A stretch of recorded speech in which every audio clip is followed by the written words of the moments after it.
Ayaw. Ayaw. Sasaktan ako. Huwag po. Shh! Huwag ka nang umiyak. Madali lang naman tong gagawin ko sa'yo. Huwag ka malikot para hindi ka masaktan. Magagalit si Ninong. Sige ka. Ang bango-bango naman ng inaanak ko. Napakaganda mo talaga, Myra. Hindi ko alam ang binibintang niyo sa akin, Aling Belen.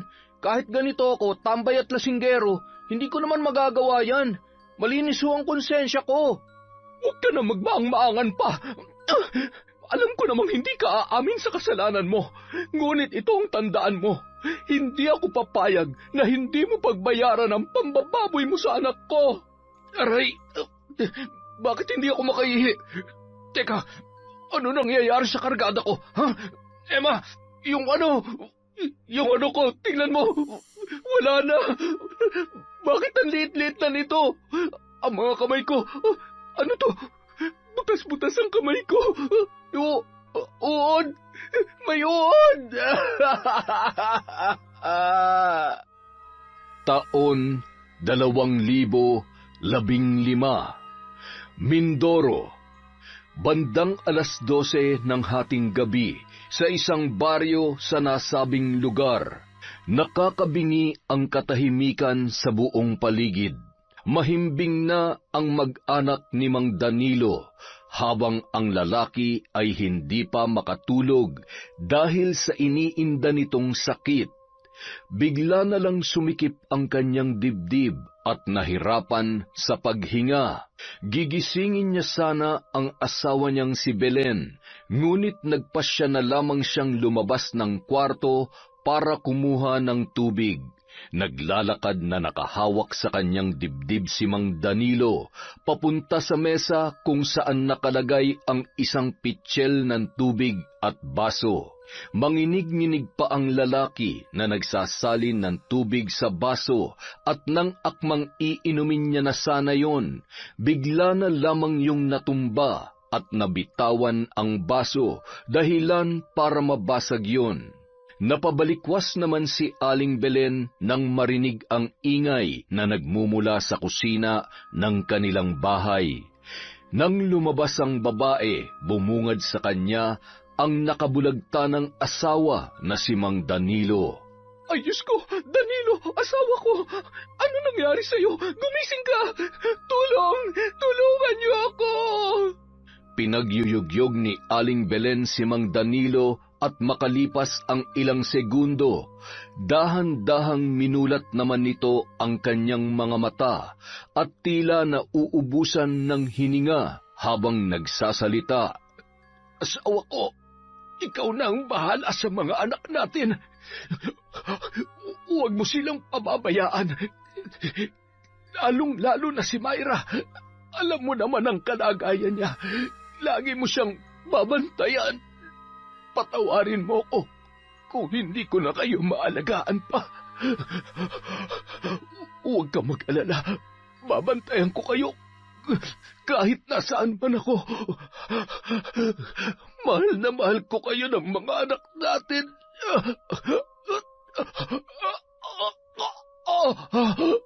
Huwag ka magsalita ng ganyan, Danilo. Dadalhin kita sa ospital.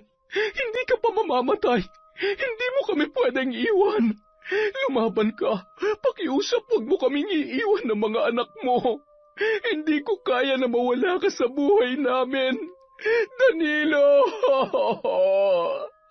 Asawa ko! Hinawakan ni Aling Belen ang muka ni Mang Danilo, habang sunod-sunod naman ang pagpatak ng kanyang mga luha. Danilo, asawa ko! Gumising ka! Huwag ka naman magbiro ng ganyan. Paano na kami ng mga anak mo? Nagising naman si Myra, ang panganay na anak ng mag-asawa, nang marinig ang pagsigaw ni Aling Belen. Nakita nito na umiiyak ang kanyang ina habang nakayakap sa ama na nakahandusay sa sahig. Nanay? Tatay? Anong nangyari kay tatay? Bakit siya natutulog dyan, nanay? Hindi maunawaan ni Myra ang nangyayari ng mga oras na yon sapagkat may kondisyon sa pag-iisip ang dalagita. Parang bata yon kung kumilos at magsalita. Nagsimula na rin itong umiyak nang patuloy sa paghagulgol ang kanyang ina. Lumapit ang dalaga at niyakap ang ina na patuloy pa rin sa pagpatak ang mga luha. Myra, anak, wala nang tatay mo. Patay na siya. Iniwan niya na tayo. Patay ng tatay? Bakit po? Tulog lang ang tatay.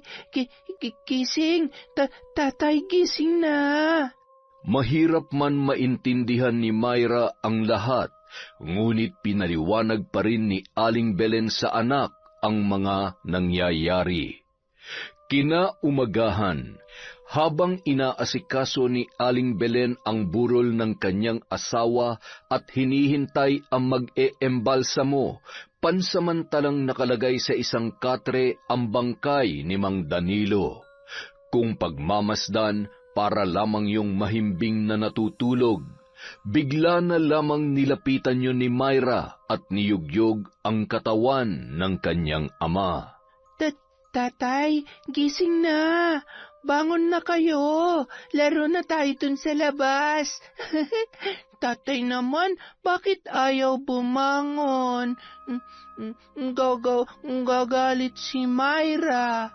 Sige na, tatay. Labas tayo. Samahan mo si Myra sa labas. Tatay, naiinis na ako.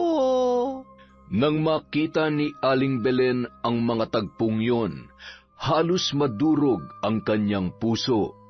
Madalas maglaro ang mag-ama tuwing hapon at yun ang tiyak na mamimiss ng anak nilang si Myra.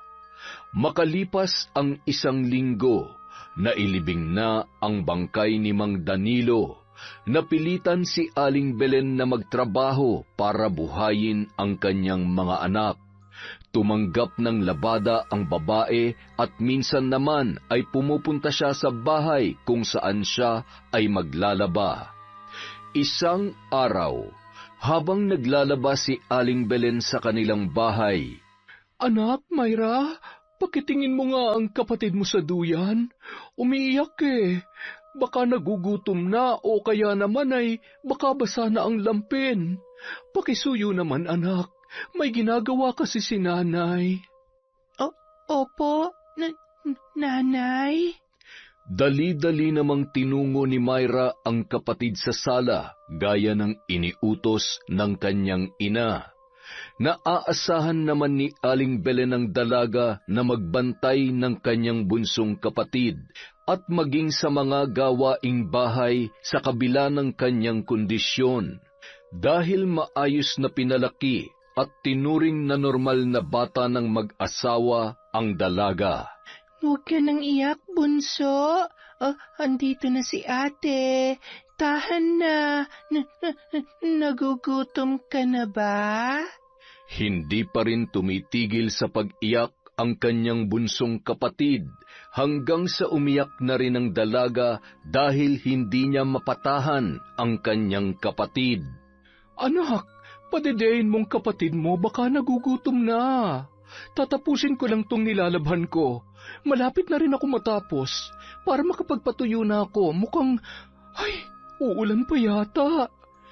Agad namang kinuha ni Myra ang botelya at kinuha ang isang lata kung saan nakalagay ang gatas ng bata.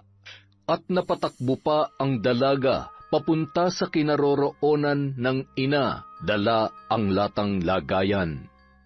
Nanay, wala na pong gatas si bunso. Ubus na. Tingnan niyo po, oh. Malalim na buntong hininga na lamang ang naitugon ni Aling Belen. Bakas sa mukha nito ang pamumroblema dahil nagkataon pa na wala pa siyang pera nung mga oras na yun. Tumayo ang babae at kinuha ang pitaka sa kanyang bulsa at nang kanyang buksan ay pinanghinaan siya nang makita ang laman noon. 20 pesos na lamang ang natitira sa kanyang pera. Pinambili niya na kasi ng bigas at ulam para sa kanilang tanghalian. Anak, Myra, bili ka muna ng gatas kay Tia Gloria. Sabihin mo yung maliit ka mo, ha? Yun na lamang ang kayang bilhin ng pera natin. At yung laging bilin ko sa'yo, huwag mong pansinin kapag may nag-iinuman sa daan, lalong-lalo na yung boyet na yon. Diretso lang ang lakad mo, pagkatapos umuwi ka na agad. Madalas utusan ni Aling Belen ang kanyang anak na bumili sa tindahan sapagkat malapit lang naman yon sa kanilang bahay. Pero ganun pa man, hindi pa rin mawala ang pag-aalala ng ina dahil may mga taong sadyang halang ang kaluluwa, kaya sa tuwing inuutusan nito ang anak ay palagi niyang pinapaalalahanan. Opo, huwag pansinin mga tao, tapos uwi agad, Myra. Very good talaga ang anak ko. Maganda na eh. Matalino pa. Mana ako sa'yo, nanay eh. Nakangiting pinagmasdan ni Aling Belen si Myra habang papalabas ng bahay. Natutuwa ito sa kanyang anak dahil sa kabila ng espesyal na kondisyon nito, malaking-malaki na ang naitutulong ng dalaga sa kanya at sa nakababata nitong kapatid.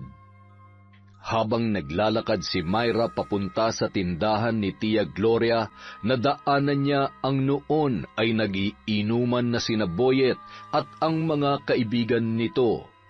Araw kasi yun ng Sabado. Hi Myra, ang ganda mo talaga. Halika dito, may sasabihin ako. Ayaw, bad ka. Sabi nanay, wag daw ako makikipag-usap sa bad na tao, lalo na sa'yo. Hindi naman ako bad. Mabait naman ang Kuya Boyet mo ah. Halika na dito. Saglit lang naman. Ayaw ko. Bad ka. Dumiretso na lamang ng lakad si Myra at pagkarating sa tindahan, nakalimutan nito ang kanyang bibilhin dahil sa takot na naramdaman sa lalaki. Teka, anong ang bibilhin ko? Nakalimutan tuloy. Boyet kasi. Alam ko na. Tia Gloria, pabili po gatas si Bunso. Ito po bayad, oh. Natuwa naman ang kanyang Tia Gloria sa reaksyon ng dalaga at dahil sa madalas na itong utusan ng kanyang ina. Alam na alam ni Tia Gloria ang bibilhin ni Myra. Bago umalis yun, ay pinaalalahanan naman ito ng tindera na mag-iingat at huwag papansinin ang mga nag-iinuman sa kanto dahil batid nito na mukhang hindi pagkakatiwalaan ang mga yon, lalong-lalo na si Boyet. Sa tuwing nakakakita kasi ng magandang babae ang lalaki ay halos mahubaran na nun sa talas ng kanyang pagkakatitig. Nakakatuwa naman ang batang ito. Sayang lamang at maagang naulila sa ama. Ay, kawawang mag-iina.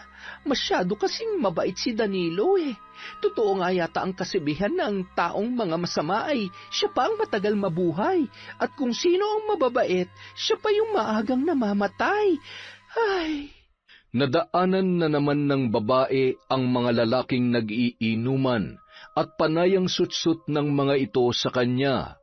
Napatakip na lamang ng tainga si Myra at nagmamadaling naglakad. Nakatanaw naman si Aling Belen at inaabangan ang pagbabalik ng kanyang anak habang karga-karga at hinehele ang bunso na hindi pa rin tumitigil sa pag-iyak. Ay anak, bakit ka tumatakbo? May humahabol ba sa'yo? Ayos ka lang ba? Nanay, nandun si Kuya Boyet. Tawag niya ako. Ayaw lapit Myra kasi bad siya. Di ba, nanay? Oo, anak. Tama lang ang ginawa mo. Huwag na huwag kang lalapit sa lalaking yon. Nakabili ka ba ng gatas ni Bunso? Akin na, anak. Ako na magtitimpla at baka matapon pa. Nagugutom na itong kapatid mo. Bakas sa mukha ni Aling Belen ang pagkabahala. Kung pwede lang sana na huwag niyang palabasin ng bahay ang anak dahil maaaring malagay sa peligro ang buhay nito, lalo na sa mga walang hiyang lalaki na walang ibang alam gawin kundi ang magpakalulong sa bisyo at magpakalunod sa alak. Isang araw, habang nagluluto si Aling Belen ng kanilang hapunan, nagpaalam si Myra na maglalaro sa labas ng kanilang bahay. Ayaw niya sanang payagan yon sapagkat hindi niya ito mababantayan, ngunit mapilit ang anak at umiiyak na yon. Minsan hindi ito maawat sa pag-iyak kapag hindi nasusunod ang kanyang gusto. Para mapatahan ay pinayagan na lamang ito ng kanyang ina. Sige anak, basta pangako mo sa akin na hindi ka lalayo. Naiintindihan mo ba ang nanay? Huwag matigas ang ulo, ha? Magagalit si nanay kapag hindi ka sumunod sa sinasabi niya. Maliwanag ba? Opo, nanay. Yehey! Labas na si Myra! Lumabas na ang dalaga at pumapalakpak pa habang patalon-talon sa sobrang tuwa. Sakto namang napadaan si Boyet sa harap ng bahay ni na Aling Belen at natanaw ng lalaki si Myra na naglalarong mag-isa habang sinusuklayan ang kanyang laruang manika. Psst! Myra, gusto mo ng candy? Halika, lumapit ka sa akin. Marami akong dala dito sa bulsa ko. Halika na! Nag-aalangan na lumapit si Myra kay Boyet dahil sa sinabi ng ina nito na masama ang lalaki. Ngunit nang makita niya ang candy, natuwa ang dalaga at agad na lumapit sa lalaki. Ang ganda naman ng manika mo. Kasing ganda mo, Myra. Pwede ko bang hawakan niyang laruan mo? Mula ulo hanggang paang tinitigan ni Boyet ang dalaga. Akmang hahawakan niya na sana ang buhok nito nang matanaw ni Aling Belen at dali-daling lumapit sa kinaroroonan ng dalawa. Hoy Boyet, layuan mo si Myra. Subukan mong lumapit ulit sa anak ko at makikita mo. Ilang ulit ko bang sasabihin sa iyo na huwag kang lalapit sa kanya. Alam kong may binabalak kang masama kay Myra. Aling Belen naman, masyado naman marumi ang isip nyo. Wala naman akong ginagawa sa anak nyo At saka, mas lalong wala akong balak na masama sa kanya. Tigilan mo ako, Boyet. Alam kong hindi ka mapagkakatiwalaan. Binabalaan kita. Sa susunod na magtangka kang lumapit kay Myra, makakatikim ka sa akin. Wala akong tiwala sa pagmumukha mo. Sige na anak, pumasok ka na sa loob. Patawa-tawa lamang si Boyet habang pinagbabantaan ni Aling Belen. Nang makita nito na seryoso ang muka ng babae sa kanyang sinasabi, umalis na lamang ang binata at nginitian pa ng nakakainsulto ang ginang na labis namang ikinainis ni Aling Belen. Hindi rin maiwasan na sisihin ni Aling Belen ang sarili na hinahayaan na maglarong mag-isa ang anak. Mas lalo niyang naalala ang kanyang asawa dahil nung nabubuhay pa yon, palagi niyang binabantayan si Myra. Hindi niya tuloy maiwasan na pumatak ang mga luha at malungkot dahil sa kanilang kalagayan. Diyos ko, kayo na po ang bahala sa mga anak ko, lalong-lalo na sa panganay ko. Ingatan niyo po siya at ilayo sa anumang kapahamakan.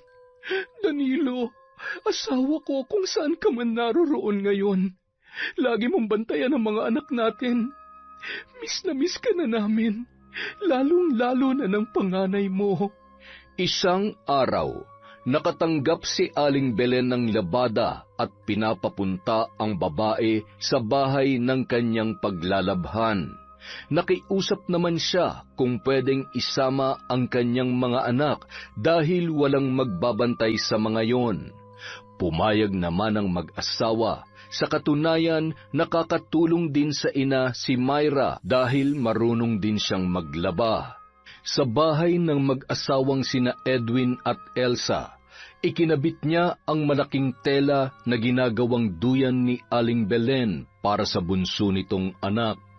At nang makatulog na ang sanggol, sinimulan na ng mag-ina ang paglalaba. Si Aling Belen ang nagsasabon ng mga damit, habang si Myra naman ang nagbabanlaw. Ayaw kasi ni Elsa na malabhan ang kanilang mga damit sa washing machine dahil ayaw niyang madaliin, lalong-lalo na ang kanyang mga panlakad. O anak, baka pagod ka na. Si nanay na lamang ang tatapos nito. Tulungan mo na lang ako mamaya magsampay. Sige na, magpahinga ka na. Bantayan mo na lamang ang kapatid mo at baka magising at mahulog sa duyan. Hindi po. Kaya pa ni Myra. Tulungan ko po kayo. Kawawa naman kayo kapag hindi tulong, Myra. Ang bait talaga ng panganay ko, oo. Pakurot nga ako sa pisngi. Ang swerte naman ni nanay dahil may anak akong napakaganda, mabait at napakasipag pa. Isang matamis na ngiti at konting tawa ang itinugon ni Myra nang kurutin siya ng kanyang ina. Natuwa ang dalaga dahil nalagyan ng bula ang kanyang muka mula sa kamay ng kanyang nanay. Hindi nakatiis si Myra at pinaglaruan nito ang mga bula na nagmumula sa kanilang nilalabhang mga damit. Nanay talaga, gigil nyo naman si Myra eh. Nauwi na lamang sa tawanan at kulitan ang paglalaba ng mag-ina.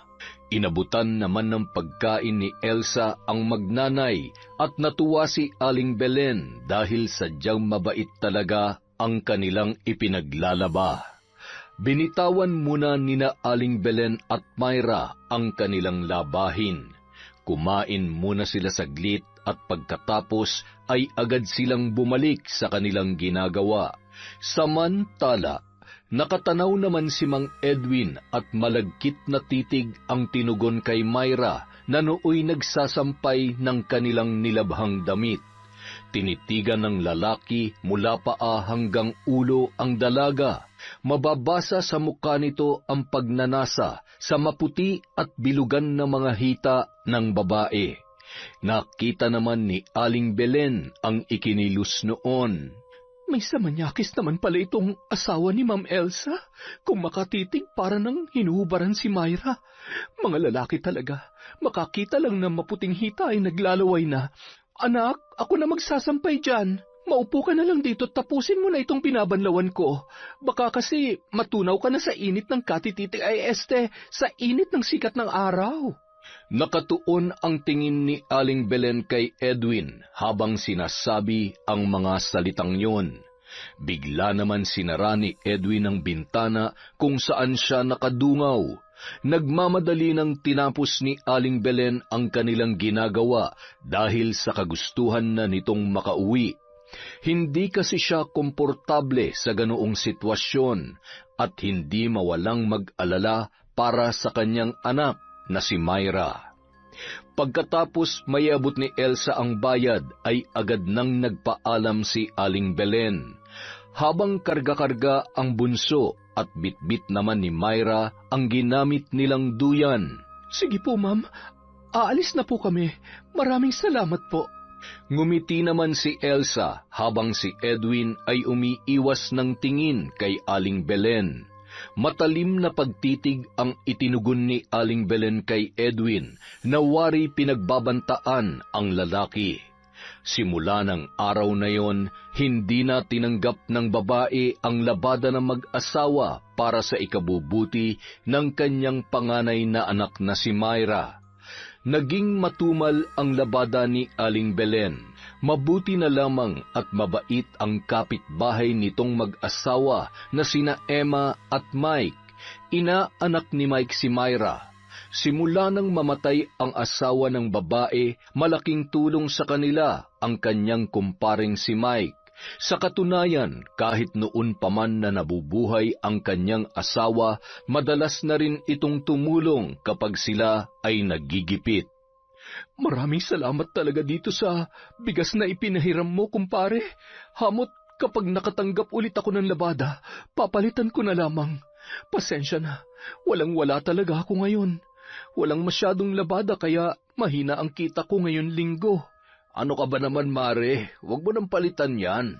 Tulong ko na lang yan sa inyo. Hindi ko naman maatim na hayaan kayong magutom. Kawawa naman ang mga anak mo kung hindi makakakain. Lalong-lalo na itong inaanak kong napakaganda. Ay, salamat talaga, pare. Sobra-sobra na itong naitulong ninyo sa amin. Ipaglalaba ko na lamang kayo bilang kabayaran sa mga tulong nyo mag-asawa. Wag na, Mare. Hindi naman ako humihingi ng kapalit sa mga binibigay ko sa inyo eh. Pero kung mapilit ka sige. Sa katunayan, tambak na nga ang labahan namin.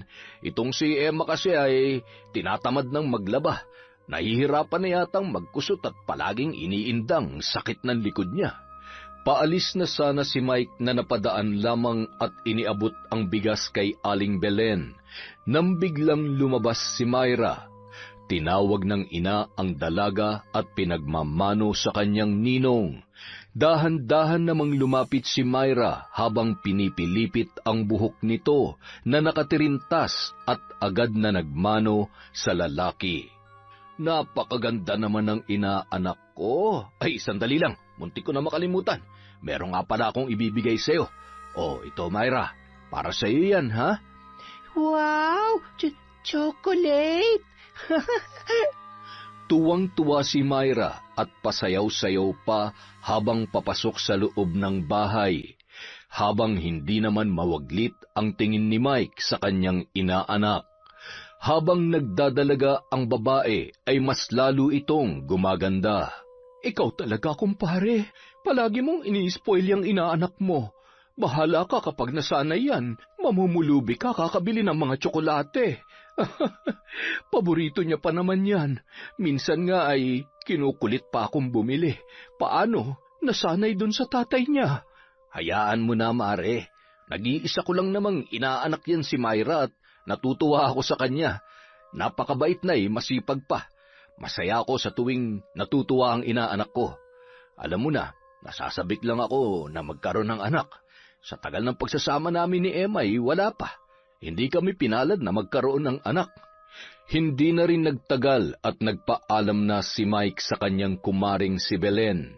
Walang tigil sa pagpapasalamat ang babae sa tulong na binibigay sa kanila ng kanyang kumpare. Isang araw ng linggo at tulad ng dati tuwing umaga ay nagsisimba ang mag-iina. Habang papauwi sa bahay ay nadaanan nila si Boyet na noon ay nag-iinom na naman sa may tindahan ni Aling Gloria. Ang ganda talaga ng anak nyo, Aling Belen. Sayang, kung wala lang siyang kondisyon sa pag-iisip ay matagal ko nang niligawan niyang si Myra. Pwede ba, Boyet? Tigil-tigilan mo nga ang anak ko. Kaaga-aga wala kang ibang magawa kundi ang maglasing. At kung nagkataon man, bakit sa tingin mo ba papayag akong ligawan mo ang anak ko? Ano mapapala sa iyo ni Myra? Ni kahit nga siguro pagligo hindi mo kayang gawin. Tingnan mo nga itsura mo. Sa tingin mo may babae bang magkakagusto sa iyo? Kung tulad mo lamang naman ang mapapangasawa, ay mas mabuti pang tumandang dalaga. Ba, sakit niyo naman yata magsalita, Aling Belen. Wala namang personalan, naliligo naman ako 2 beses pa nga 2 beses sa isang linggo. Napuno ng tawanan ang lugar kung saan nag-iinuman sila Boyet. Maging ang mga kaibigan nito ay hindi mapigilan na mapahalakhak. Ewan ko sa iyo, Boyet. Puro ka kalokohan. Sa susunod na pagtripan mo ang anak ko, malilintikan ka na talaga sa akin. Matagal na ako nagtitimpi sa iyo, ha? Habang kinakausap ni Aling Belen si Boyet, nakatago naman sa kanyang likuran si Myra. Halata sa kanyang mga kilos na natatakot sa binata, kaya mas lalong nainis si Aling Belen sa lalaki. Pinandilatan saka umalis ang mag-iina habang naiwan na napakamot ng ulo ang binata. Napakasungit talaga nung aling yun. Nakakatakot kung magalit. Parang kayang pumatay ng tao. Kinabukasan, maagang gumising si Aling Belen para maaga ring masimulan ang kanyang paglalaba. Nagluto muna siya ng kanilang agahan bago niya sinimulan ang kanyang gagawin. Sinamantala ng ina ang pagkakataon habang mahimbing pang natutulog ang kanyang mga anak, lalong-lalo na ang kanyang bunso. Mabuti na lamang at tulog na tulog pa ang bunso ko. Kailangan ko na magmadali nang sa ganun ay marami pa akong matapos na gawain. Tiyak na kapag nagising siya ay ilang oras na naman na magpapakarga. Mamaya ko na lamang gigisingin si Myra. Napasarap din ang tulog at, ay humihilik pa. Nakakatuwa talaga ang dalaga ko. Samantala, maaga namang nagising ang mag-asawang sina Mike at Emma. Habang nagkakape ang dalawa sa balkonahe, nabanggit ni Mike ang kalagayan ng mag-iina. Nasabi rin niya ang ginagawang pagtulong niya sa pamilya ni Aling Belen. Hindi rin nakaligtas kay Emma at binigyan ng mali siya ang pagtulong ng kanyang mister. Nauwi pa sa pagseselos ang babae na siya namang pinagtawanan ng lalaki. Ano ka ba naman, mahal? Para namang hindi mo ako kilala. Alam mo naman na mabait ako sa pamilya ni paring Danilo. Lalong-lalo na sa inaanak natin. Naaawa lang ako lalo na't maaga silang iniwan ni pare. Parang anak ng turing ko sa batang yun. Nakasimangot naman na tumango na lamang si Emma habang niyayakap ni Mike. Wala na rin nagawa ang babae kundi maniwala sa kanyang asawa. Dahil sa katunayan, wala naman talaga itong nakikitang dahilan para magselos. Mabait at responsableng asawa si Mike. Samantala, habang binababad ni Aling Belen ang kanyang mga labahin, ay siya namang bigla ang pag-iyak ng bunso nitong anak. Nagising naman si Myra at agad na hinanap ang kanyang ina. Anak, may tinimpla na akong gatas. Nasa may mesa. Pakibigay mo naman sa kapatid mo. Tatapusin ko lang tong ginagawa ko para mamaya madali ko na lang itong sasabunin. Agad namang sinunod ni Myra ang utos ng kanyang ina. Kinuha niya ang bote na may lamang gatas at ibinigay sa kanyang kapatid. Ayaw dumede at hindi niya rin mapatahan yon. Nabahala si Aling Belen kaya minabuti nitong puntahan at suriin ang dahilan ng pag-iyak ng kanyang sanggol. Ipinunas sa kanyang suot na shorts ang mga bula sa kanyang kamay at agad na tumungo sa loob ng silid. Ay Diyos ko anak, inaapoy ka ng lagnat. Anong gagawin ko?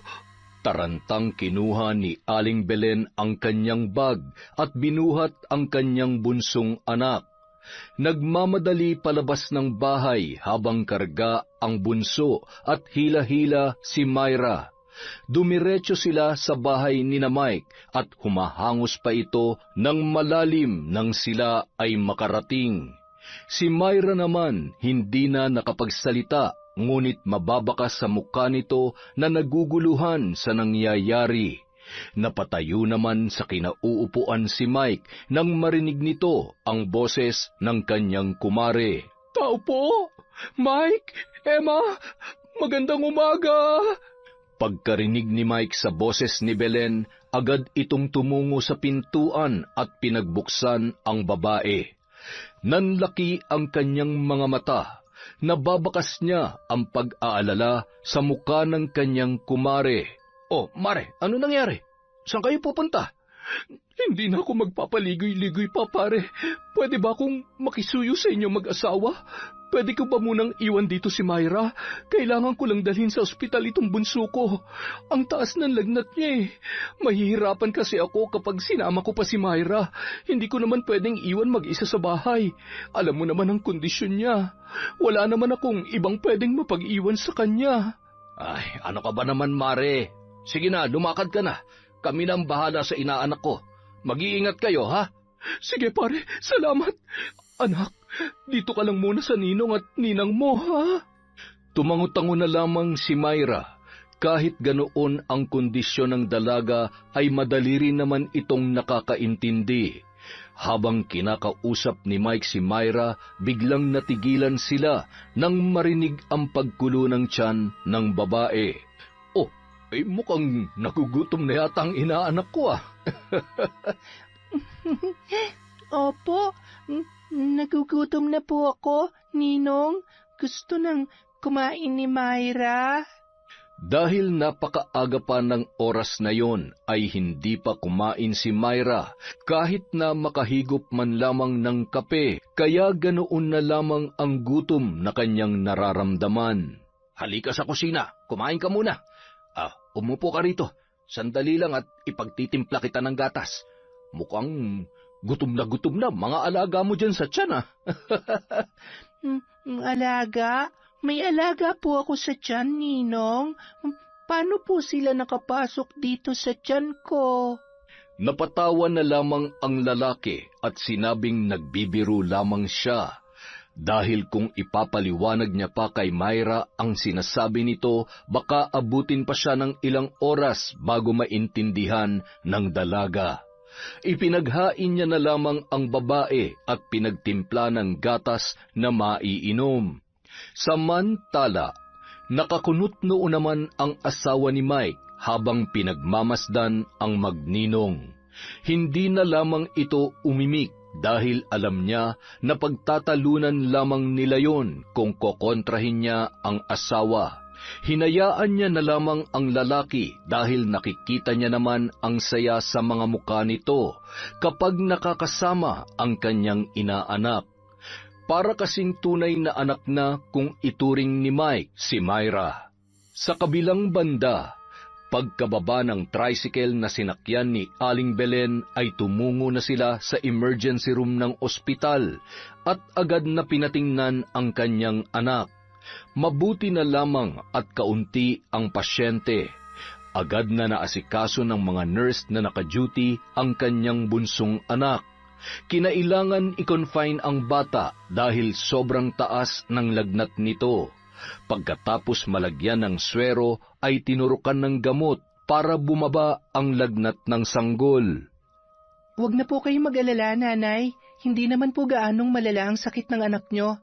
Mabuti na lamang at naidala nyo agad sa ospital at agad na nabigyan ng gamot pampababa ng lagnat. Kailangan po muna namin siyang obserbahan ng ilang oras. Kung maayos naman po ang resulta ng lab niya, makakauwi rin po kayo mamayang hapon. Dahil sa sinabi ng nurse, natitiyak ni Aling Belen na gagabihin na siya ng uwi. Kaya minabuti nitong tawagan si Mike para ipaalam sa lalaki ang kanilang sitwasyon. Pare, pasensya ka na kung malaki ng abala ko sa inyo mag-asawa, ha? Baka gabihin kaming makauwi. Kailangan pa daw obserbahan ng bunso ko bago kami makalabas. Ikaw munang bahala sa inaanak mo, ha? Pasensya na talaga. Sobrang nahihiya na ako sa inyo, lalo na sa asawa mo. Pero wala talaga akong pwedeng ibang pagkatiwalaan na magbabantay kay Myra eh. Salamat ha. Pakisabi na rin kay Maring Emma. Mabait naman yan si Myra kaya hindi mahirap bantayan. Kailangan lang talaga may magtingin-tingin sa kanya. Baka lumabas ng bahay at pumunta sa kung saan. Ano ka ba naman, Mare? Huwag mo na intindihin yan. Di ba sabi ko naman sa'yo, handa kaming tumulong sa abot ng kaya namin mag-asawa. Tsaka, huwag mo nang alalahanin si Emma. Naiintindihan niya naman ang sitwasyon ninyo. Maraming salamat talaga sa inyo, pare. Kung wala kayo, hindi ko alam ang gagawin ko. Ang hirap ng buhay kapag mag-isa ka lamang na nagtataguyod ng pamilya. Ano ba yan? Naiiyak tuloy ako. Pasensya ka na, pare. Naging emosyonal na naman ako. Ay, teka, nandyan ba si Myra? Pwede ko ba siyang kausapin? Ay, teka, sandali lang, Mare. Tatawagin ko lang, ha? Agad naman na lumapit si Myra at binigay ni Mike ang telepono sa dalaga. Hello, Myra, anak. Si nanay to. Diyan ka muna sa ninong mo, ha? Mamaya pang gabi makakauwi si nanay at si Bunso. Magpakabait ka sa ninong at ninang Emma mo, ha? Susundin mo mga sasabihin nila sa'yo. Huwag matigas ang ulo. Opo, Nanay. Oh, sige na. Ibigay mo ng telepono sa ninong mo. Mike, maraming salamat pare ha. Dadaanan ko na lamang siya dyan mamaya pag pauwi na kami. Pagsapit ng tanghali, napansin ni Mike na mukhang naiinitan si Myra, kaya napagpasyahan nitong sabihan ang babae na maligo. Inutusan ni Mike ang asawa na kumuha ng damit na hindi na ginagamit at ibigay kay Myra para pamalit sa kanyang suot. Sinabayan na rin niya ng tuwalya. Pinakiusapan pa ni Mike si Emma na kung pwede, siya na ang mag-asikasong magpaligo sa dalaga. Ngunit tinaasan lang siya ng kilay nito at mukhang hindi sang-ayon sa kanyang sinabi. May gagawin pa ako, tsaka malaki na yan. Kaya niya na maligo mag-isa. Ano ka ba naman, Emma? Alam mo naman ang kalagayan niya. Kaya siguro hindi tayo nabibiyayaan ng anak dahil ganyan ang ugali mo. Kaya nakakahanga talaga si Belen. Paano niya kaya nakakayanan ng mag-alaga ng 2 anak? Nako, kung sakaling ikaw ang nasa sitwasyon niya, ay nako, ewan ko na lang kung anong gagawin mo. Napakunot noon na lamang at natahimik si Emma dahil wala naman siyang panalo sa kanyang asawa. Kaya para matapos na ang usapan ay tumigil na lamang ang babae at baka mauwi pa ang lahat sa pagtatalo. Inihagis niya ang dalang tuwalya at damit sa lalaki, sabay tumalikod na kaagad. Anak, Myra, eto ang damit at tuwalya. Kaya mo na bang maligo mag-isa? Nakangiti at tumango si Myra at mag-isang pumasok sa banyo para maligo. Samantalang umupo na lamang sa sala ang asawa ni Mike na si Emma at nanood ng TV. Nakisali na rin si Mike habang hinihintay na matapos maligo ang kanyang inaanak. Pagkatapos maligo ni Myra, kinuha nito ang nakasabit na tuwalya at pinulupot sa kanyang katawan, saka lumabas ng banyo at tumungo sa sala. Tapos na po akong maligo. Sabay na napalingon ang mag-asawa at napalunuklaway si Mike habang nakatingin kay Myra. Napatitig ang lalaki sa bilugan at maputing binti ng dalaga. Nakatulala at hindi makagalaw sa kanyang kinauupuan. Nakuha ang kanyang atensyon nang sigawan ng asawa si Myra na magsuot na ng damit nang nahalata nito ang kanyang asawa na malagkit ang pagkakatingin sa dalaga. Anak, Myra, doon ka sa banyo magbihis. Sige na. Bandang 3:00 ng hapon, nagpaalam ang asawa ni Mike na aalis muna at pupunta sa parlor para magpagupit, habang ang asawa ay naiwan na nakikipaglaro sa dalaga. Hindi mapigilan ng lalaki na hindi titigan ang mga binti ng babae. Mula sa suot nitong maikling shorts at sando ay kitang-kita ang kaseksihan ng kanyang inaanak. Yun kasi ang binigay na damit ng asawa ni Mike dahil ganoon ang kanyang mga kasuotan. Ano ba itong nararamdaman ko? Hindi ito tama. Parang anak ko na ang batang ito, pero bakit hindi ko mapigilan ang sarili ko? Ay, siraulo ka talaga, Mike. Pati ba naman ang dalagang walang kamuwang-muwang pinagnanasahan mo? Ay, ang init. Bilang lambing sa kanyang inaanak ay naisipan nitong magpamasahe. Pinahilot niya ang kanyang likod dahil madalas ito ang sumasakit sa kanya. Agad naman sumunod ang dalaga. Abay, hindi lang pala maganda at sexy ang inaanak ko. Magaling din pala magmasahe. Tuwang-tuwa naman ang dalaga sa papuri ng kanyang ninong. Nung mga oras na yon, mas lalong hindi mapigilan ni Mike ang sarili na titigan ang nakakaakit na katawan ng dalaga. Akmang hahawakan niya na sana ito nang biglang tumunog ang pinto sa pagpasok ng kanyang asawa. Nagpatuloy pa rin sa pagmamasahe si Myra sa kanyang ninong at tumigil lamang ito nang tumayo na ang lalaki para salubungin ang asawa at kumustahin ang kanyang lakad. Binaling niya na lamang ang panggigigil sa kanyang asawa na sinundan niya sa kanilang kwarto para magbihis. Makalipas ang ilang oras, nag-aagaw na ang liwanag at dilim nang makalabas sina Aling Belen ng ospital at dumiretso ito sa bahay ng kanyang kumpare para sunduin na ang panganay na anak na si Myra. Tao po! Magandang gabi, Emma! Mike! Oh, Mare! Ay, butit nakalabas na kayo ng ospital. Kumusta ang bunso mo? Magaling na? Tuloy ka muna, Mare. Ay, salamat pare. Ito maayos na rin ang lagay ng anak ko. Nawala na ang lagnat niya. Susunduin ko na pala si Myra. Teka, nasaan pala siya? Eh, sakto. Katatapos lang namin kumain. Nandoon sa kusina, naguhugas. Napakasipag naman pala talaga ng inaanak ko. Sabi ko nga, huwag na maghugas kasi baka mabasa pa siya pero mapilit eh. Eh, sandali, tatawagin ko lamang. Maupo ka muna, Mare. Baka gusto mo munang kumain. Ay, wag na pare. Salamat na lamang. May binili na rin ako ditong pagkain namin. O siya, sige. Sandali lamang at tatawagin ko si Myra, ha? Pagkatawag ni Mike kay Myra, patakbo itong tumungo sa kinaroroonan ni Aling Belen at mahigpit na niyakap ang kanyang ina. Nanlaki ang mga mata ng ginang na makita ang itsura ng kanyang anak. Muntik niya nang hindi makilala ang dalaga. Ay, pasensya ka na, Mare. Wala kasing dalang damit si Myra, kaya yan ang pinasuot ko. Kanina naligo at init na init. Pinaglumaan niya ng asawa ko.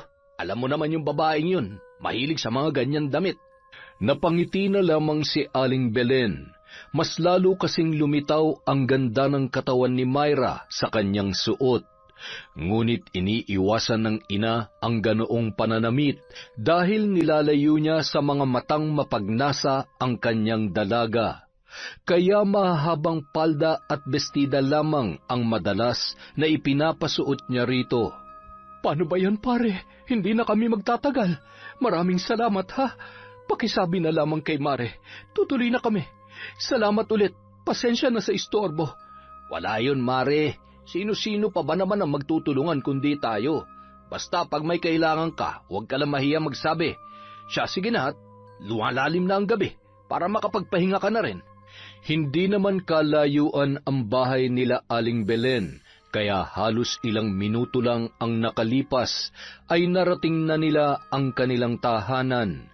Pagkatapos mag-asikaso at kumain ay agad na rin silang nagpahinga dahil halos maghapon na napagod si Aling Belen sa pagbabantay sa kanyang anak sa ospital at dala na rin ng sobrang init kaya halos kahit nakaupo lang siya maghapon ay pagod na pagod ang buo niyang katawan.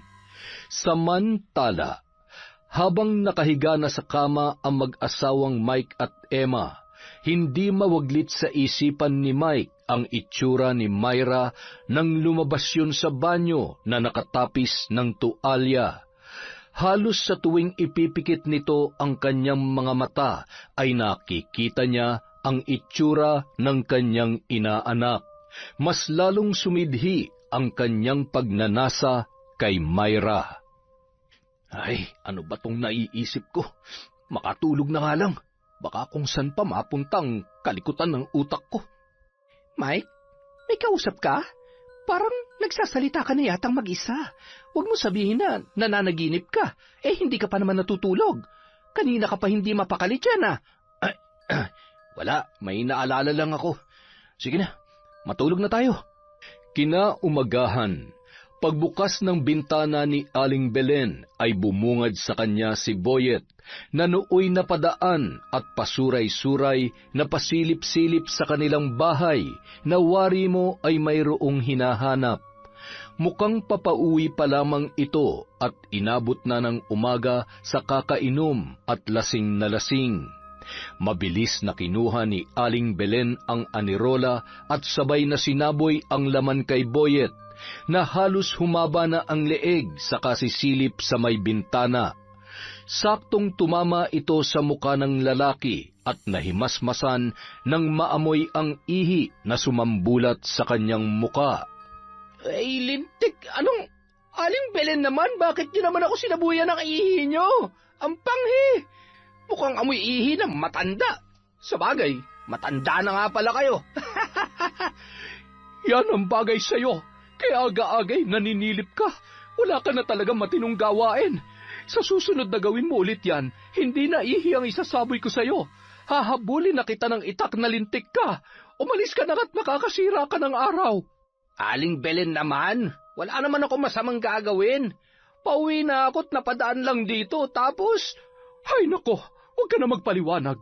Umalis ka na at baka nakikita mo tong hawak ko, ha? Ano? Isang araw, sa hindi inaasahang pangyayari ay nagkasakit ang asawa ni Mike, dahilan para matambak ang kanilang labahan. Hindi rin yon maasikaso ng lalaki dahil abala ito sa kanyang trabaho. Kaya naisipan niya na makiusap kay Aling Belen na kung pwede ay ipaglabas sila. Ay, ano ko ba naman pare? Pwedeng-pwede, para kahit papaano ay mabayaran ko naman ang mga tulong na ibinibigay mo sa amin. Hindi na nag-aksaya pa ng oras si Aling Belen at agad na pumunta kasama ang dalawang anak sa bahay ng kanyang kumpare na si Mike. Nung araw ding yun, hindi pumasok sa trabaho ang lalaki para alagaan ang kanyang asawa. Agad na sinimulan na mag-ina ang paglalaba, habang nagsasampay si Myra ng mga naunang natapos ng kanyang ina. Basang-basa ang damit nito na halos dumikit na sa kanyang katawan ang suot na damit na lalong nagpalitaw sa kanyang kaseksihan. Ilang oras lang natapos na ang mag-ina sa paglalaba. Nang iabot ng kanyang kumpare ang bayad ay tumanggi si Aling Belen na kunin ang pera. Sige na, Mare, tanggapin mo na ito, kahit pambili ng gatas ng bunso mo. Nakakahiya naman sa'yo. Ito na nga lang sanang alam kong paraan para makabayad sa mga tulong mo ay. Tapos, binabayaran mo pa ako. Ano ka ba naman, Mare? Ilang ulit ko bang sasabihin sa'yo na huwag mo na yung isipin? Huwag ka mag-alala, balang araw ay mababayaran mo rin ang mga naitulong ko sa inyo. Baka nga mas higit pang maibigay mo sa akin. Ha? Anong ibig mong sabihin? Hindi, wala yun. Sige na, tanggapin mo na ito. Pinagpaguran nyo naman ito kaya wala kang dapat ikahiya. O siya, aakyat na ako sa taas at pakakainin ko na si Emma. Pakisarado na lamang ang pinto pag alis nyo, Mare, ha? Isang malaking palaisipan kay Aling Belen ang sinabing yon ng kanyang kumpare. Hanggang sa makauwi sila ng bahay ay hindi niya pa rin lubos maisip ang gustong iparating ng kanyang kumpare. Hindi niya nalang pinansin at nakalimutan niya na rin ang bagay na yon nang mabaling ang kanyang atensyon sa pag-asikaso ng kanilang tanghalian. Myra, magbihis ka na anak at basang-basa yung damit mo. Pagkatapos mo magbihis, pumunta ka na dito sa kusina. Maya-maya ay kakain na tayo. Sige po, nanay. Magbibihis na po si Myra. Saglit lang po, ha? Makalipas ang isang linggo, halos napapadalas na pinapapunta ni Mike si Myra sa kanilang bahay para magpamasahe. Maging ang asawa nitong si Emma ay nagpapamasahe na rin sa dalaga. Hindi naman tumanggi si Aling Belen dahil malaki ang tiwala niya sa mag-asawa. Sinusundo at hinahatid ng lalaki ang dalaga sa tuwing gusto nitong magpamasahe. Tuwang-tuwa naman si Myra dahil palaging may pagkain na ibinibigay sa kanya ang kanyang ninong, lalo na ang kanyang paboritong tsokolate. Tuwang-tuwa at pumapalakpak pa si Myra habang ibinibida sa kanyang ina ang kanyang mga tsokolating dala. Natutuwa naman si Aling Belen dahil kahit papaano ay napupunan ng kanyang ninong ang pangungulila nito sa kanyang ama. Isang araw, kumakagat na ang dilim. Papauwi pa lamang ng bahay si Mike. Medyo nakainom ang lalaki at pasuray-suray. Nang mga oras ding yon ay papauwi na rin si Myra galing sa tindahan. Nagpumilit ang dalaga na lumabas at bumili ng gamot para sa kanyang ina na masakit ang ulo. "Oh, Myra, anong ginagawa mo dito sa labas? Gabi na at bakit mag-isa ka lang?" Masakit po ang ulo ni nanay, kaya pinili po siya ng gamot ni Myra. Nang mga sandaling yun, dahil sa impluensya ng alak ay nanariwa sa alaala ni Mike ang mga araw na napapakagatlabi siya nang masilayan ang kaakit-akit na binti ng dalaga. Biglang may kung anong masamang hangin ang bumulong sa kanyang mga tainga na gawin ang isang bagay na ikapapahamak ng dalaga. "Sumama ka sa akin, Myra. May pupuntahan tayo. Mabilis lang tayo." Saan po tayo pupunta, Ninong? Hahanapin ako ni nanay. "Hindi yun. Mabilis lang naman tayo. Pangako yan. Madami dun tsokolate. Hindi ba? Paborito mo yun?" Dahil sa narinig ng dalaga, hindi na ito nag-usisa pa at sumama na sa kanyang ninong Mike.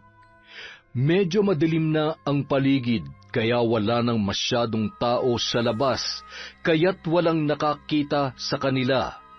Dinala ni Mike ang babae sa isang abandonadong bahay. Ano pong gagawin natin dito, Ninong? Nasaan po tayo? Shh! Huwag ka maingay. Baka may makarinig sa atin. Sige ka, may kaagaw ka na sa tsokolate. Hindi mag-iingay si Myra. Zipper ko bibig ko, Ninong. Tulad nito. Yan, ganyan nga. Masunurin naman talagang napakaganda kong inaanak eh. Ilang sandali pa, nagsimula ng hawakan ni Mike ang mga binti ng dalaga. Pilit nung itinataas ang paldang suot ni Myra at naramdaman noon ang pagdampi ng mga palad ng kanyang ninong kaya napaatras yun. Ha? Ninong, ano pong ginagawa nyo? Uuwi na, Myra. Natatakot na po si Myra. Mamaya na, maglalaro muna tayo. Tagu-taguan. Magtago ka, tapos hahanapin kita. Ha? Ayaw ni Myra. Madilim dito, Ninong. Uuwi na po si Myra. Akmang tatakbo na sana si Myra papalabas nang biglang hablutin ni Mike ang buhok nito. Nasaktan ng babae, dahilan para siya ay umiyak. Sorry na, huwag ka nang umiyak. Ikaw naman kasi, iiwan mo mag-isa si Ninong. Ayaw mo yatang makipaglaro kay Ninong eh. Patuloy niyang pinapakalma sa pag-iyakan dalaga habang hinimas-himas nito ang kanyang buhok. Samantala, napabangon sa pagkakahiga si Aling Belen nang mapansin na hindi pa dumarating ang kanyang anak. Bigla siyang kinabahan at bumilis ang pintig ng kanyang dibdib. Mabigat man ang kanyang ulo ay pinilit nitong lumabas para hanapin ang kanyang anak. Nagkataon naman na mahimbing nang natutulog ang kanyang bunso, kaya nagmadali siyang puntahan sa tindahan ang dalaga. Baka sakali na nandoon pa yon. Abay, kanina pa umuwi si Myra ka. Bakit? Wala pa ba sa bahay ninyo?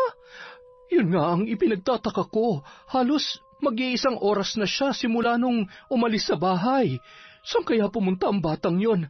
Ay, sige po at babalik na muna ako sa bahay, baka sakaling nakauwi na siya. Bumalik na lamang ng bahay si Aling Belen. Nagbabaka sakali na nandoon na si Myra. Ngunit mas lalong tumindi ang kanyang kabang nararamdaman nang makalipas ang ilang minuto ay wala pa rin yon.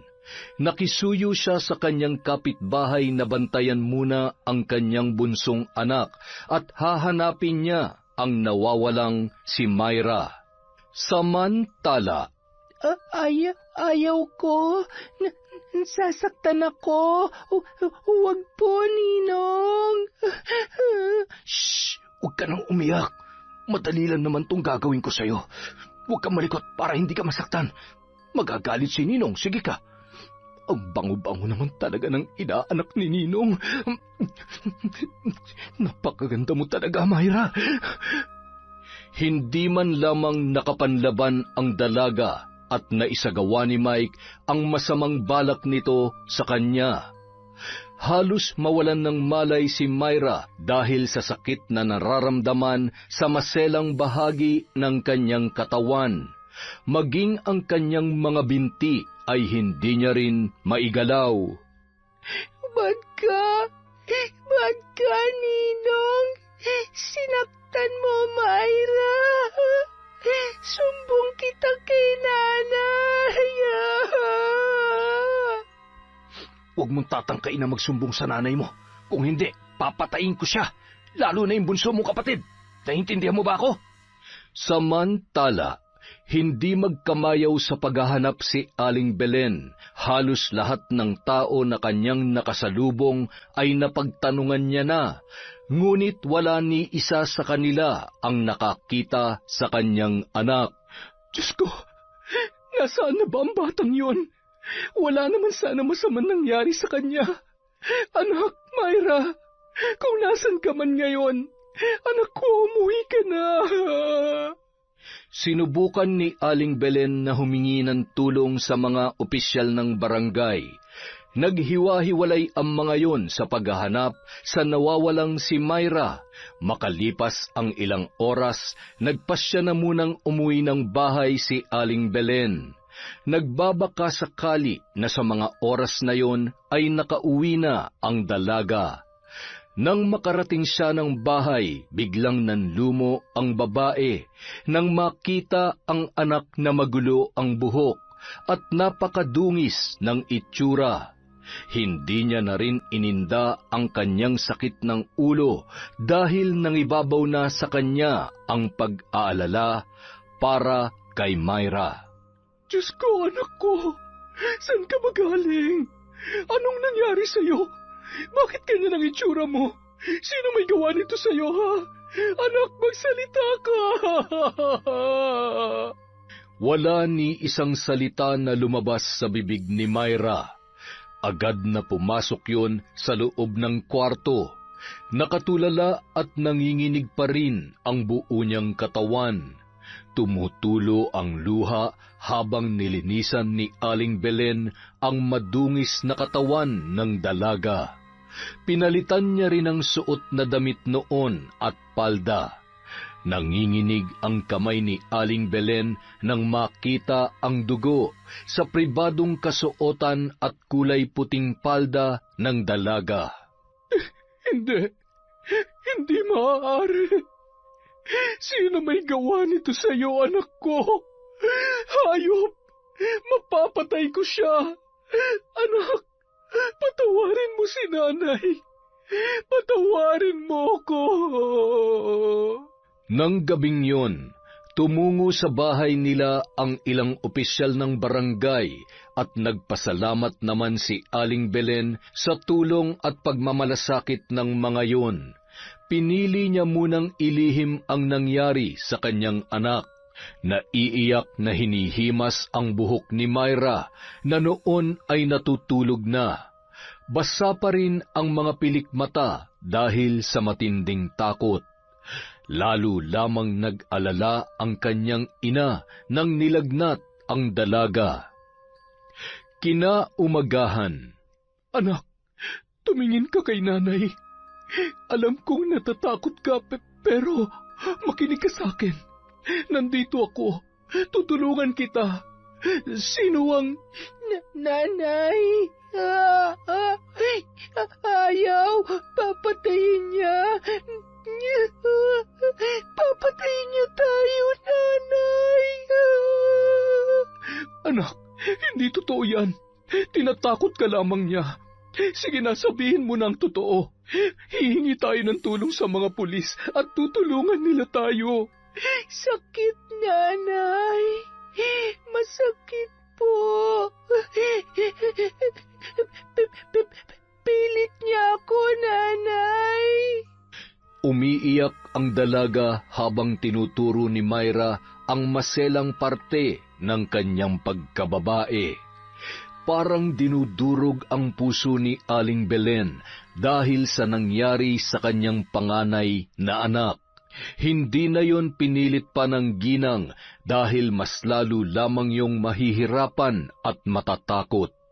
Sa pagkakataong yon, isa lang ang pumasok sa utak ni Aling Belen na maaaring gumawa noon sa dalaga. Si Boyet, ang tanging naiisip niya na may masamang motibo sa kanyang anak. Nagngingit-ngit na pinuntahan ni Aling Belen ang bahay ni Boyet. Sinipa niya ang pinto at dumiretso sa makalat na kwarto ng binata. Hinila niya pa ang paa at nahulog yon sa katring kanyang kinahihigaan. Pinagsasampal at kanyang sinakal ng buong lakas. Hayop ka! Walang hiya ka! Rapist ka! Pagbabayaran mong ginawa mo sa anak ko! Hindi ka na naawa sa kalagayan niya! Masahol ka pa sa hayop! Binaboy mong anak ko! Papatayin kita! Hindi ko po alam kung anong binibintang niyo sa akin, Aling Belen. Kahit ganito ako, tambay at lasinggero, hindi ko naman magagawa yan. Malinis po ang konsensya ko. Huwag ka na magmaang-maangan pa. Alam kong hindi ka naman naaamin sa kasalanan mo. Ngunit ito ang tatandaan mo. Hindi ako papayag na hindi mo pagbayaran ang pambababoy mo sa anak ko. Mabubulok ka sa bilangguan. Ayoko po. Hindi nga po ako. Hindi ako pwede makulong. Ayoko. Aray ko! Boyet! Hayop ka! Bumalik ka dito! Hindi mo pwedeng takasan ang ginawa mo sa anak ko. Sige, tumakbo ka kahit saan mo pa gusto. Pero sisiguraduhin ko na hindi mo matatakasan ang kasalanan mo. Kahit sumuot ka pa sa maliit na butas, hindi ka makakaligtas. Ipinapangako ko yan. Ipinapangako ko. Makalipas ang isang araw, naging usap-usapan na ang biglang pagkawala ni Boyet sa baryong yun. Siguro may malaking pinagkakautangan kaya nawala. Ay naku, sinabi mo pa. Halos lahat ng tindahan dito ay inutangan nun ng alak. Siguro ay walang pambayad kaya ayun, tumakas nang wala sa panahon. Ang loko talaga ng binatang yun. Pinabayaan naman kasi ng tatay niya, palibasa may bago ng pamilya. Samantala, maagang tumungo si Mike sa bahay ni na Aling Belen. Nakangiti at may dala pang almusal. Salamat dito, pare. Mukhang malungkot ka yata. May problema ba? Si Myra, kumusta siya? Nasa kwarto niya. Pare, may problema ako. Ang totoo may walang pusong gumahasa sa anak ko. Si Boyet. Natitiyak ko na siyang gumahasa kay Myra. Si Boyet? Teka, sigurado ka ba? Hayop na yun ah. Oo, sigurado ako. Kinumpronta ko siya, kaya lang ay nakatakas siya. Anong plano mo ngayon? Sa estado ng buhay namin ngayon, kapag nagsampa ko ng kaso laban sa hayop na yon, posibleng matagal pa ang proseso. Isa pa, kami rin ang mahihirapan lalo na't... Pwede ko naman kayong tulungan. Sabihin mo lang. Huwag na pare, ako nang bahala. Ako ang magbibigay ng katarungan sa nangyari kay Myra. Pwede ko ba siyang makita at makausap? Tumango naman si Aling Belen at iginiya papunta sa kwarto ng kanyang anak ang kanyang kumpare. Bigla namang umiyak ang anak na noon ay nakalagay sa kuna sa sala kaya naiwang mag-isa ang lalaki sa kwarto ni Myra. Hinawakan ni Mike ang muka ng dalaga at marahang hinagkan yun, sabay tinakpan ng bibig. Dahan-dahang iminulat ni Myra ang mata at nanginig ang buo niyang katawan, sabay na paluha nang makita ang muka ng kanyang ninong. Huwag kang sisigaw. Huwag kang mag-alala. Hindi naman kita sasaktan eh.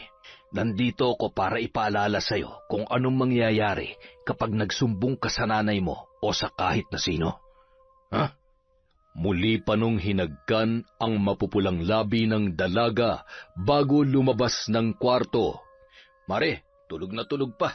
Sa susunod na lang. Ay, nanlalambot ako sa nalaman ko. Wala man ako sa posisyon para pangunahan ka, pero sa totoo lang, mapapatay kong hayop na Boyet na yon. Dapat sa kanya makulong. Nagpatuloy sa pakikipag-usap si Aling Belen habang isinasayaw-sayaw ang kanyang bunsong anak. Maya-maya, nagpaalam na ang lalaki na uuwi sa kanilang bahay. Nang makatulog ang sanggol ay muling pinahigayon sa kuna. Pagkatapos ay pumasok sa kwarto ni Myra ang kanyang ina. Nanay! Nanay! Tulong! Nanay ko! Anak, ayos ka lang? Nananaginip ka ba? Shh! Tahan na! Nandito na si nanay. Huwag ka nang umiyak. Lalo lamang bumigat ang loob ng ginang dahil sa trauma na pinagdadaanan ng kanyang anak.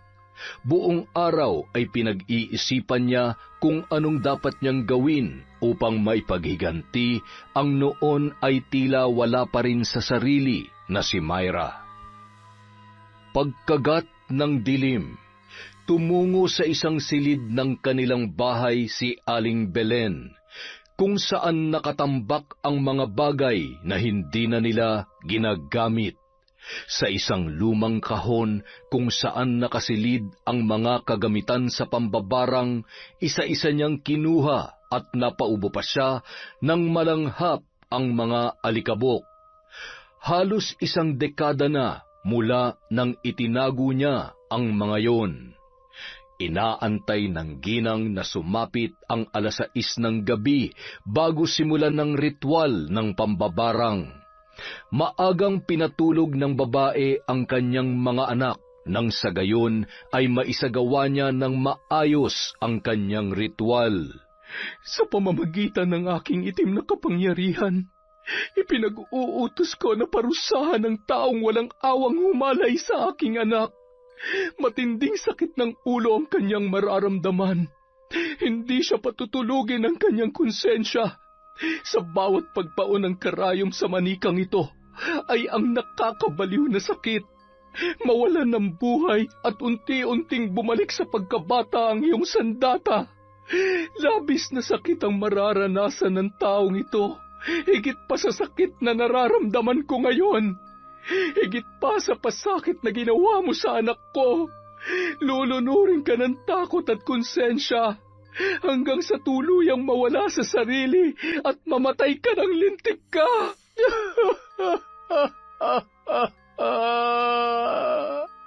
Samantala, sobrang alinsangan ang naramdaman ni Mike. Sa katunayan ay naligo pa yon pagkatapos maghapunan. Pagkahiga ay nagpaikot-ikot lamang yon sa kanyang higaan at hindi pa rin mapalagay. At sa tuwing pinipikit nito ang kanyang mga mata, ay mukha ni Myra na labis ang pagmamakaawa ang kanyang nakikita. Napapahawak rin siya sa puson dahil sa sobrang pananakit noon na hindi niya maipaliwanag kung bakit. Maya-maya pa, nagising si Emma nang sumigaw ng malakas ang kanyang asawa. Aray!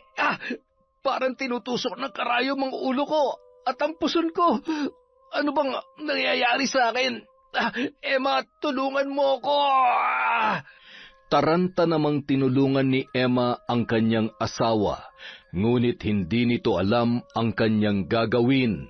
Lalo na nang makita nito na halos inuuntog na ni Mike ang ulo sa pader at namimilipit na yon dahil sa sobrang sakit. Kumuha ng gamot sa sakit sa ulo si Emma at pinainom ang kanyang asawa. Hindi naman tumalab ang gamot, sa halip mas lalo pa yung lumala. Nakatulog na lamang yon sa kakaiyak. Kinaumagahan, nagising si Aling Belen dahil sa tumatawag sa labas ng kanilang bahay. Kasama nun ang matalik niyang kaibigan. Napakunot noo siya, sabay hinawakan ang muka ni Boyet at ang kamay noon. Wala man lamang yung bakas ng kanyang pambabarang. Aling Belen, pasensya na po kung tinakbuhan ko kayo noong nakaraan. Natakot po kasi ako eh. Pero handa po akong patunayan sa inyo na hindi talaga ako ang gumahasa kay Myra. Kasama ko po kahapon si Louie. Maniwala po kayo sa akin. Totoo po yun, Aling Belen. Crush niya po talaga si Myra, pero hindi niya naman po magagawa yung sinabi ninyo. Gago lang po yan pero takot naman po yan makulong. Mukhang nagsasabi siya ng totoo. Hindi siyang nakatanggap ng sumpa. Ibig sabihin, sige na, makakaalis na kayo. Siguraduhin mo lamang na nagsasabi ka ng totoo. Tandaan mo, nakakamatay na ang pagsisinungaling ngayon. Tumango-tango na lamang ang dalawa at papaalis na sana yon nang biglang, Kaya ko pong humarap sa anak nyo para patunayan na hindi po talaga ako ang... Ay, lintik! Sinabi ko nung umalis na kayo. Pinapaalis ka na nga eh. Humihirit ka pa. Teka lang ha. Gusto mo bang nasa na ba yung arinola ko? Ay, naku po Diyos ko! Ha, halika na! Dalihan mo, Louie! Baka malason tayo dyan! Sige po, alis na po kami! pagkaalis ni Boyet at ng kanyang kaibigan ay sinundan pa sila ng tingin ni Aling Belen habang nag-iisip at medyo naguguluhan. Dinampot niya ang walis tingting at tumungo sa labas ng kanilang tarangkahan. Maya-maya, natanawan niya ang mga taong nagkukumpulan mula sa di kalayuan. Nilapitan sila ng ginang at nagbubulungan pa ang mga yun habang nakatanaw sa bahay nila Emma. Anong nangyayari? Bakit parang nagkakagulo sa bahay ni Emma? Abay, oo. Ang sabi ng kapitbahay kong albularyo ay mukhang binabarang daw. Ay, nakakatakot. Binabarang? Sino? Paano niya nasabing May kakaibang sakit ang dumapo kay Mang Mike at nakakaawa na raw ang itsura. Hindi makagalaw sa kanyang kinatatayuan si Aling Belen. Pinipilit nitong pagtagpi-tagpiin ang mga pangyayari. Bakit kay Mike dumapo ang barang na ginawa niya? O nagkataon lamang na dinapuan din ito ng sakit? Para makasiguro ang babae, minabuti niyang puntahan sa bahay ang lalaki para matiyak kung tama nga ang kanyang hinala. Nang makapasok siya sa bahay ni Mike, ay paalis na rin ang mga taong naroon. Nanlaki ang mga mata ni Aling Belen nang makita niya ang kalagayan ng kanyang kumpare. hayop ka? Ikaw ang gumahasa sa anak ko. Anong pinagsasasabi mo, Mare? Bakit mo naman sa akin binibintangan nangyari sa anak mo? Alam mo naman na parang anak ko na si Myra at hindi ko kayang gawin yun sa kanya. Siguraduhin mo nagsasabi ka ng totoo dahil nasisiguro kong sarili mong kasinungalingan ang tatapos sa buhay mo. Pinaghahampas naman ni Emma ang asawa niya nang marinig ang mga sinabi ni Aling Belen. Mariin namang itinatanggi yun ni Mike at pinipilit ang kanyang asawa na huwag maniwala. Naguguluhan ng sobra si Aling Belen. Nagmamadaling umalis at umuwi ng bahay. Pagdating sa kanyang bahay ay mahinahon niyang kinausap ang anak at pinaamin kung ang ninong Mike nito ang gumawa noon sa kanya. Panginginig at pag-iyak lamang ang itinugon ng dalaga na isa lamang ang nais ipahiwatig. Ang lalaking pinagkatiwalaan niya ang humalay sa kanyang anak. Samantala, labis ang kaba na nararamdaman ni Mike dahil natitiyak niya na nabisto na siya ng kanyang kumare. Nagngingit-ngit sa galit habang nakakuyom ang kamao na bumalik si Aling Belen sa bahay ni Mike at isang malakas na sampal ang kanyang pinakawalan. Hayop ka! Paano mo to nagawa sa inaanak mo? Itinuring ka niya nga matapos ikaw lang din pala ang sisira ng buhay niya. Wala kang puso. Hindi kita mapapatawad. Demonyo ka! Magdurusa ka! Teka, sandali. Patawarin mo ko, Belen. Hindi ko naman sinasadya. Lasing ako noon at hindi ko alam ang ginagawa ko. Pinagsisisihan ko na nagawa ko. patawarin. Pagkatapos ng ginawa mo sa anak ko, saan ka kumukuha ng lakas ng loob na humingi ng tawad? Ito ba ang sinasabi mong kabayaran sa lahat na naitulong mo sa amin? Ito ba? Pues, ngayon pa lamang, gusto kong itatak mo dyan sa kukote mo na maniningil din ako sa kasalanan mo. Gulat na gulat si Emma sa kanyang mga natuklasan. Napahagulhol na lamang yun at hindi malaman ang gagawin ng mga oras na yun. Lumuhod pa yon at nakiusap kay Aling Belen. Itinulak siya ng ginang, sabay dinuraan ang mag-asawa bago yon umalis ng bahay. Pagsapit ng gabi, muling nagsagawa ng ritual ang ginang. Lumakas ang hangin at may usok na kulay itim ang bumalot sa isang silid, kung saan niya isinasagawa ang ritual. Maya-maya, pagkatapos bumulong sa hangin, ang usok ay unti-unting lumabas patungo sa bahay ng mag-asawang sina Mike at Emma. Ganyan nga. Ngayon, mas lalo mong mararamdaman ang puot at paghihiganti ko. Nasa aking mga kamay ang hustisya para sa aking anak. Buhay mo kapalit ng sinira mong buhay ng inosenteng bata. Hindi mo matatakasan ang kasalanan mo dahil nalalapit na ang iyong katapusan. Samantala, Aray, bakit hindi ako makaihi? Teka, anong nangyayari sa kargada ko? Emma, yung ano ko, tingnan mo, wala na. Bakit ang liit-liit na nito? Ang kamay ko, teka, ano to? Butas-butas at may mga uod, may uod. Aray ko, Belen, tama na, patawarin mo na ako. Pinagsisisihan ko na nagawa ko. Tigilan mo ng pagpaparusa sa akin. Alam kong ikaw ang bumabarang sa akin. Maawa ka. Tama na. kahit galit si Emma sa kanyang asawa, ay nangibabaw pa rin ang awa nito.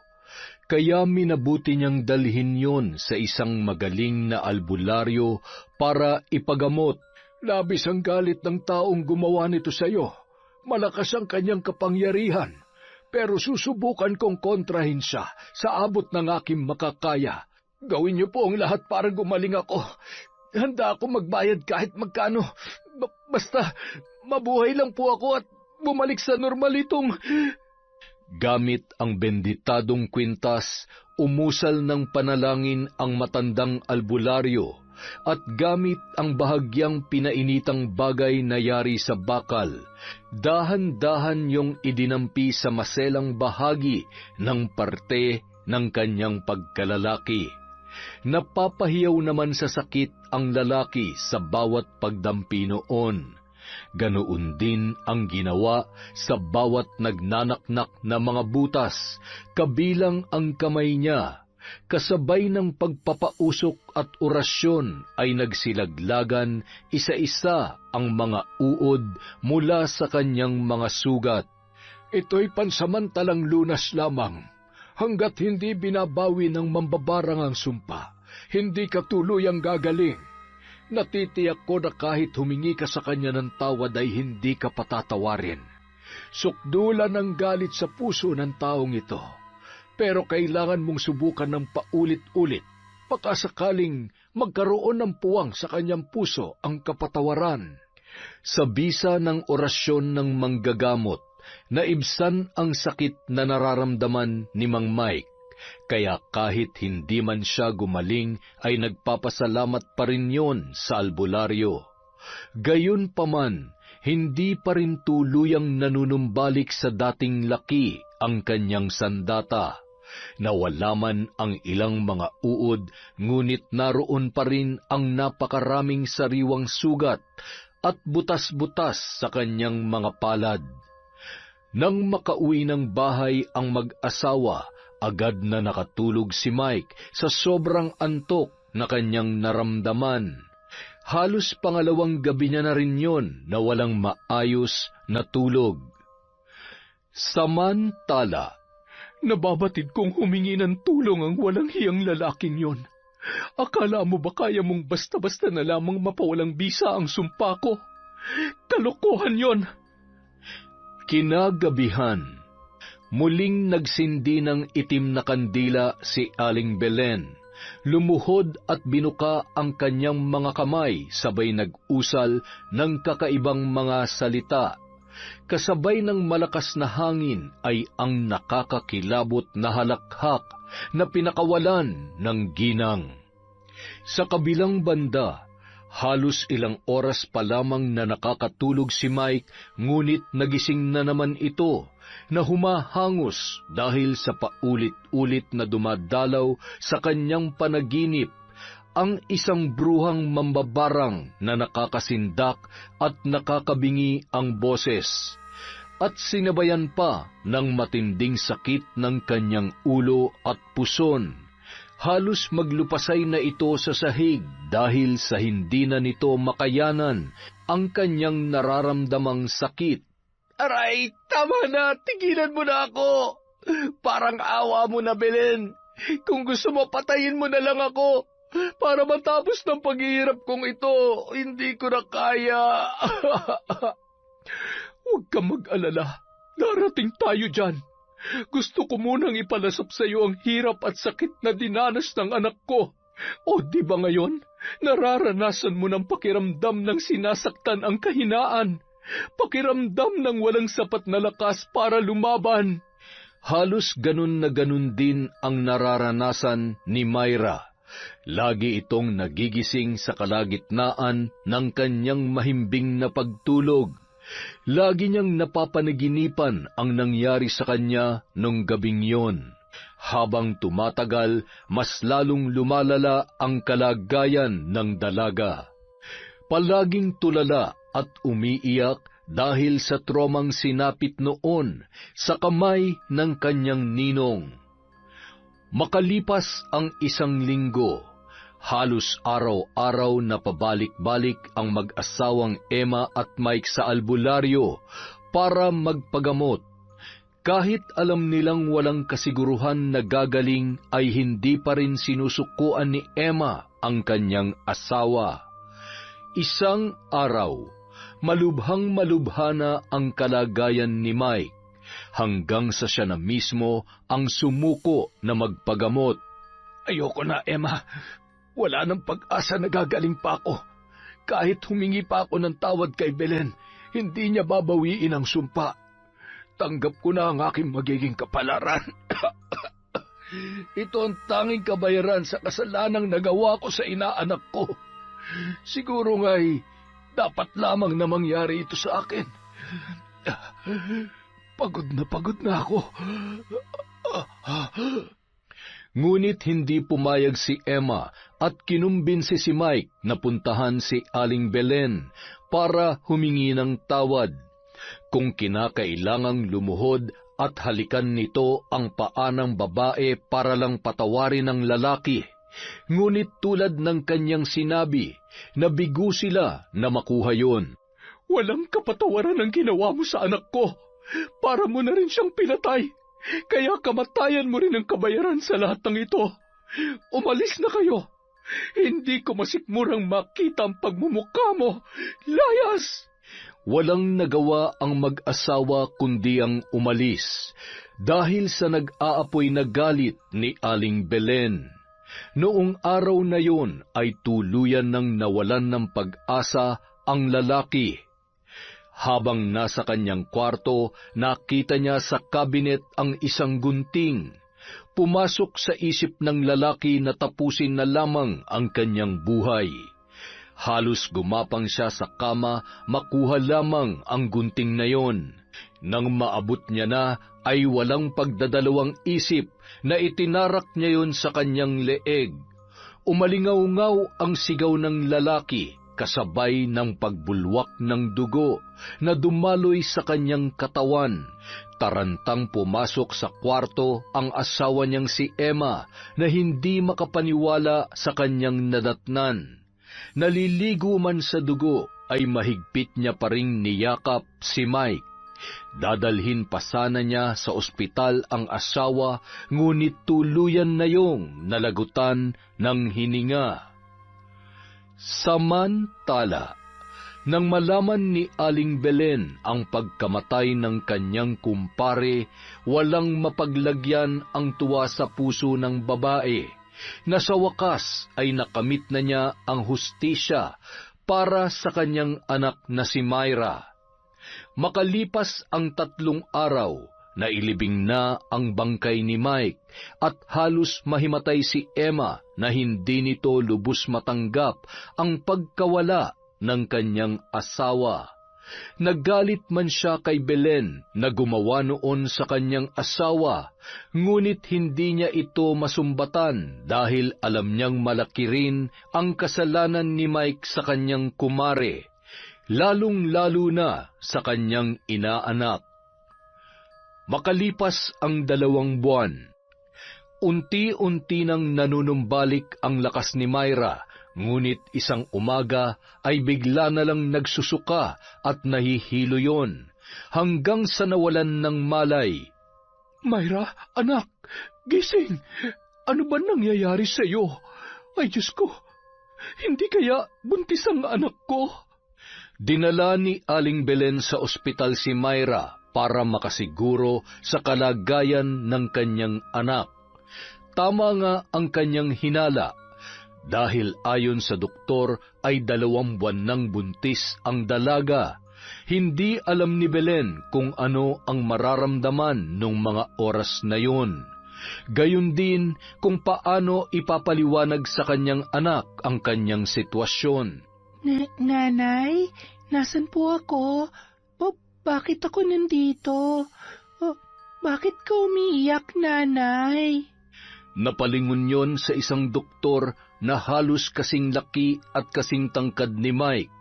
Muli na naman naalala ng dalaga ang mapait na pangyayari, kaya nagwala na naman yon.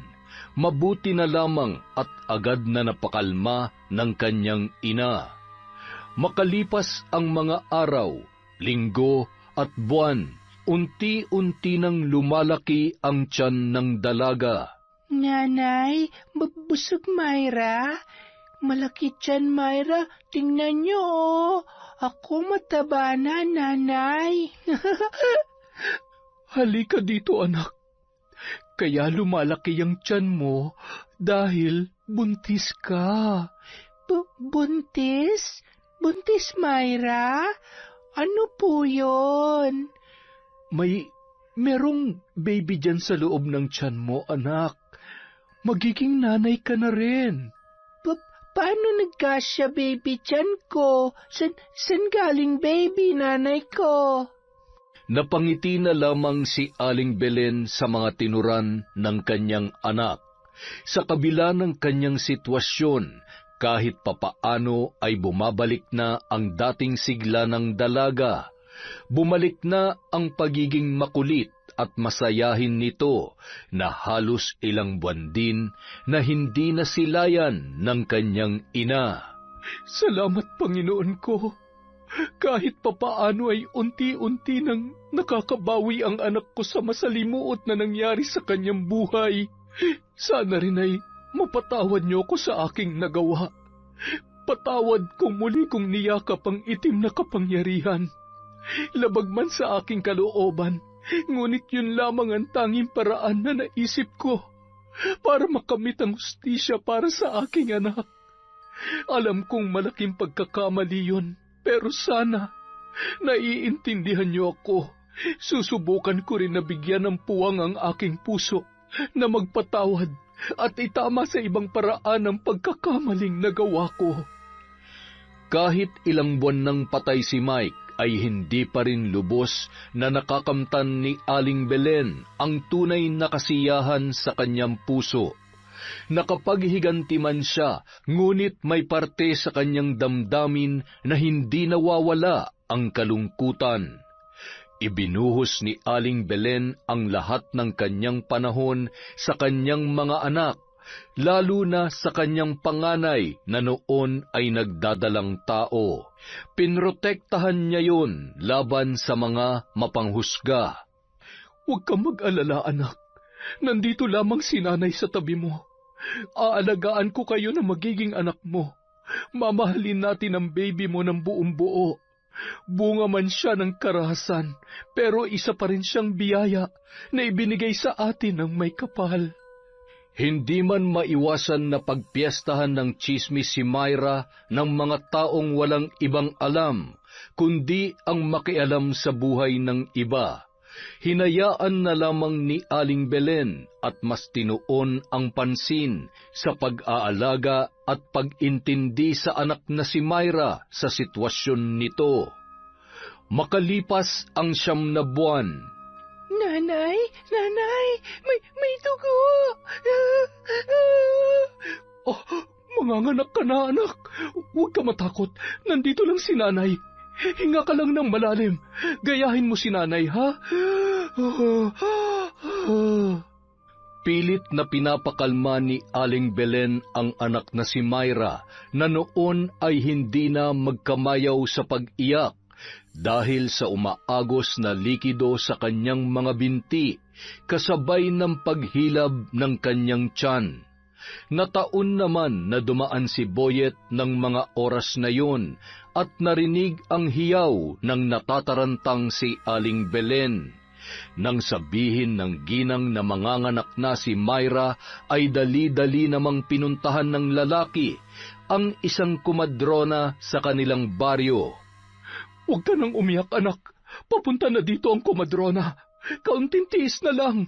Dito lang si nanay. Hindi kita iiwan. Matapang ka, di ba? Kaya mo yan, anak. Makalipas ang ilang oras, dumating na ang kumadrona kasama si Boyet. Makalipas ang ilang minuto, ay umalingaw-ngaw na ang iyak ng isang sanggol sa buong kabahayan. Napaluha at mababakas ang ngiti sa mukha ni Aling Belen nang masilayan niya ang kanyang napaka-cute at malusog na apo. Nanariwa man sa alaala ng babae ang nangyari sa ina ng sanggol, ay nangibabaw pa rin ang saya sa puso ng ginang nang makita ang walang kamuwang-muwang niyang apo.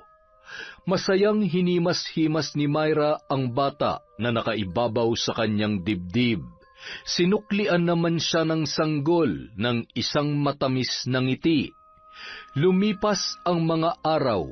Unti-unti nang tinuruan ni Aling Belen ang kanyang sarili na talikuran ang nakaraan at magpatawad. Hindi man ganon kadali, ngunit sinusubukan niyang kalimutan ang lahat para sa ikapapanatag ng kanyang kalooban at para sa ikatatahimik ng kanilang buhay. Hindi man naging madali ang buhay, ngunit patuloy pa rin siyang nagsusumikap para sa kapakanan ng kanyang mga anak. Yon! Ito ang isang malupit na naman na kwento. Napakaganda, wala po ako masabi. Sa susunod po uli ang shoutout natin. Maraming salamat po mula sa Kwentong Enteng.